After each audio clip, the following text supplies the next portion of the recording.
The Young and the Restless, spoilers. Next 2 week update, June 29 to the 10th of July, 2026. Welcome back to the channel, besties. Today is a beautiful, chaotic day to dive into the absolute madness of our favorite daytime drama. Grab your iced coffees, lock your doors, and strap in because we have a massive amount of ground to cover and the tea is piping hot today. You guys, I am deceased. Stop what you are doing right now. I am literally shaking. Wait, we need to talk about this now because my soul has actually left my body and is currently floating somewhere above the Genoa City Athletic Club. I am physically vibrating from the sheer audacity of what we just witnessed, and I genuinely need to vent before I explode. I was mid-skincare and smeared charcoal mask all over the rug because I literally had to yeet my phone across the room when I read the latest updates. Billy Abbott, the man, the myth, the absolute walking red flag, has genuinely outdone himself, and I am personally offended. Like, I am straight up taking this as a personal attack on my mental health. Bestie, be for real right now. How many times are we going to watch this man self-destruct before we just lock him in a room without Wi-Fi? I cannot even handle the gravity of these events. My brain is visibly buffering from the sheer audacity of the plot. Wait, backtrack for a second. I missed a step. Let me just catch my breath because I am literally hyperventilating right now. Okay, so we all saw Billy Abbott finally acting like a grown, mature adult, right? He finally got down on one knee. He proposed to our girl, Sally Spectra, and they were preparing to welcome their upcoming baby. He was legit buying baby clothes, setting up the nursery, and swearing up and down that Sally and their future child were his absolute priority. Genuinely, for a hot second, I thought, wow, maybe the boy has become a man. I was totally living for this domestic, healed version of Billy. I thought the curse was broken. I thought we were finally going to get a stable Abbott family dynamic. But nope, the villain arc is about to go nuclear. Did I say that yet? Ugh, my brain is mush. Moving on, basically. Kane Ashby just waltzed into the CEO chair at Chancellor Industries, and Billy has absolutely lost his mind. Seeing Kane in that seat, the seat that Billy has basically lusted after for his entire adult life, was the ultimate catalyst. Billy's old obsession with Chancellor Industries didn't just creep back. It kicked the door down, set the house on fire, and danced in the ashes. The thirst for corporate dominance is back, and it is uglier than ever. Let's talk about Kane Ashby for a second, because the vibes are immaculate but also deeply triggering. Kane is just sitting there looking all smug in the Chancellor's CEO chair, which is honestly so unhinged when you think about their entire history, and don't even get me started on the vibes in that office. Have you guys noticed the lighting in the Chancellor office lately? It's giving very much moody billionaire chic, but like in a way that makes everyone look slightly jaundiced. I swear they changed the bulbs in there just to make the corporate warfare look more dramatic. Anyway, wait, I'm glitching. Okay, back to the main event. Kane being in charge is literally Billy's worst nightmare. In Genoa City, the past is never buried for long, and this rivalry is straight up ancient history bubbling back to the surface. They are officially on my do not perceive list. I am so done with Billy Abbott. He is like that one problematic friend who promises they've stopped texting their toxic ex, and then you catch them at 3 a.m. liking the ex's Instagram posts from 2018. Chancellor Industries is Billy's toxic ex. He cannot let it go. We have watched this man destroy relationship after relationship, burn down his own life, and alienate his family, all for the sake of corporate power and proving a point. And now Just when Sally is pregnant and needs him the most, he is reverting to his factory settings. I am screaming into a pillow right now. Send help. Oh, hold on. I should have mentioned this earlier, but Jill Abbott is back. Yes, you heard me. The matriarch of chaos herself is rolling back into Genoa City, and she is not coming empty-handed. But wait, we need to address the elephant in the room. Lauren Koslow is stepping in for Jess Walton for a quick 5-episode arc starting June 25th, which, honestly, I am kind of obsessed with. Lauren brings this entirely different, slightly more icy, calculating energy that is just straight up delicious for this specific storyline. The aesthetic shift is everything, but the drama she is bringing is even better. Jill is back, and she is playing peacemaker between her biological son Billy and her pseudo-son Kane, who she has always treated like blood. Jill is physically dragging both of these grown men to the negotiation table on June 29th and 30th, whether they like it or not. She wants Billy to just accept that Kane is running the company he covets. Can you imagine the absolute suffocating tension in that room?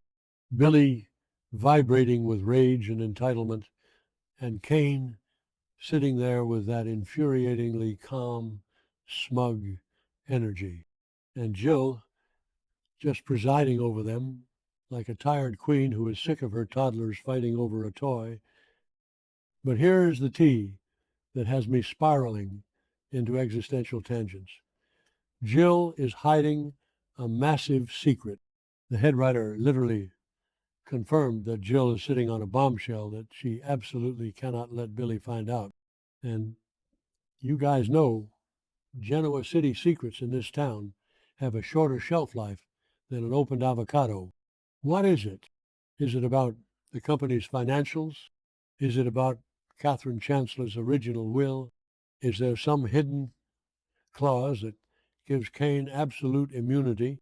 I am calling it, whatever this secret is, it is the spark that is going to blow Billy's fragile little reform man act to smithereens, manifesting a total dumpster fire by the next update, because there is no way Billy handles this with grace.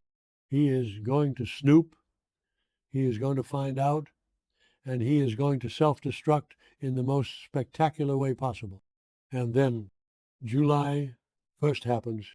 Besties, when I read the spoilers for July 1st, I literally had to lie down on the floor and stare at the ceiling for 20 minutes just to process the sheer evil of it all.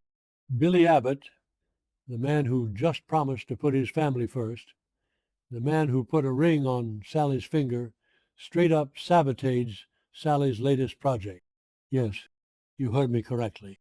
He ruins her project. Why? Because he is so blinded by his obsession with taking down Kane and reclaiming Chancellor that he throws his own pregnant fiancée under the bus to get a tactical advantage. I am physically unwell. My grip on reality is slipping. How could he do this to Sally? Let's unpack this, because I am genuinely so hurt for Sally. Sally Spectra has been through the absolute ringer. She has fought tooth and nail for every ounce of respect she has in the business world. She has survived heartbreak. She survived the trauma with Adam. She has rebuilt her life from scratch so many times. She trusted Billy. She let her walls down. She accepted his proposal. She believed him when he said he was different from the Newmans and everyone else who betrayed her. And he does this. In one afternoon, he completely shatters her trust. I am so devastated for her. It's giving major, I cannot even, energy. And I just want to wrap Sally in a blanket and hide her from these toxic Genoa City men forever. Let's dive into the psychology of this absolute train wreck, because Billy Abbott is a fascinating psychological study in self-sabotage. He genuinely believes He can have it all, the loving family and the cutthroat corporate crown. But the moment his ego is threatened, the moment Kane Ashby, of all people, gets a win, Billy's deep-seated insecurities take the wheel. He is so desperate to prove his worth, especially to Jill, that he becomes blind to the collateral damage. Sabotaging Sally isn't just a business move. It's a deeply pathological need to control the board, even if it means sacrificing his own queen. He is proving that when push comes to shove, his ambition will always trump his affection. A designer leopard still has spots. Honey, Billy Abbott is proving that he has not changed one bit. He is the exact same reckless, adrenaline junkie gambler he has always been. The only difference is that instead of gambling with money at a poker table, he is gambling with his pregnant fiance's career and heart. It is genuinely sickening. We are invested in this, okay? We have watched him do this to Victoria. We have watched him do this to Chelsea, to Lily, and now it's Sally's turn. The cycle of abuse and betrayal is just straight up exhausting, but I cannot look away. It's like watching a slow-motion car crash, where the driver is actively hitting the gas pedal while staring directly into the camera. Wait, did I mention how good Sally's outfits have been lately while all this is happening? Like, she is serving absolute maternity corporate chic, and Billy is just ruining her life in a custom suit. Honestly, the wardrobe department deserves an Emmy just for the juxtaposition of her flawless, powerful styling against his messy, chaotic internal energy. Her hair has been so bouncy, and her blazers are perfectly tailored, and she is out here building an empire while her fiancé is literally plotting her downfall behind her back. Wait, I'm glitching again. Okay. Back to the tea. Jill's secret is the ticking time bomb here. If Billy is already willing to sabotage Sally before he even knows what Jill is hiding, what on earth is he going to do when the truth comes out? And where do Kane and Lily fit into all this? Because, let's be real, Kane is not going to just hand Chancellor over without a fight. He has fought too hard to get to that CEO chair, and he knows exactly how to push Billy's buttons.